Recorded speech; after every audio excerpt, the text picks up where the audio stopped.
Here are the top 5 so-called contradictions in the Bible. Number 1, creation in Genesis 1 versus Genesis 2. Genesis 1:25-27 says, "And God made the beast of the earth according to its kind, and God said, Let us make man in our image." Genesis 2:18 and 19 says, "And the Lord God said, It is not good that a man should be alone. I will make him a helper comparable to him.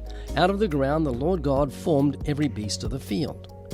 These two accounts are often viewed as contradictory because Genesis 1 seems to suggest that animals were created before man, while Genesis 2 seems to indicate the reverse. However, Genesis 1 is a chronological overview of creation, whereas Genesis 2 provides a more detailed explanation, focusing specifically on the creation of human beings.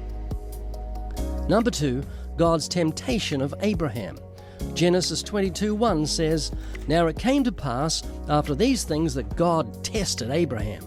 James 1:13 says, "Let no man say when he is tempted, I am tempted by God. For God cannot be tempted by evil, nor does he himself tempt anyone." The word test in Genesis 22:1 is nissa in the Hebrew, and it refers to a trial or proving of faith, while James speaks of temptation to sin. God does not tempt anyone to do evil, as James says, but he does test people to strengthen and reveal their faith, as in Abraham's case. Number 3, faith versus works for salvation. Ephesians 2:8 and 9 says, "For by grace you have been saved through faith, and that not of yourselves, it is the gift of God, not of works, lest anyone should boast."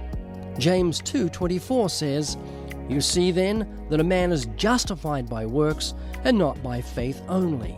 Ephesians teaches that salvation is a gift from God through faith and not something earned by works. James emphasizes that genuine faith produces works. They're complementary. Faith alone saves, but saving faith is never alone. It's demonstrated by works.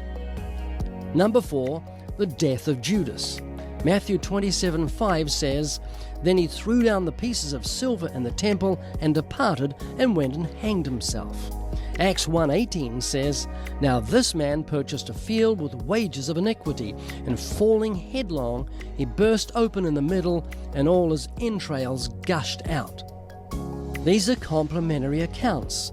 Matthew focuses on Judas's suicide, while Acts details about the aftermath.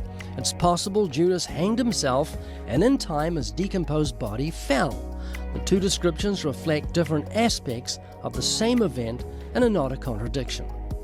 And number 5, who carried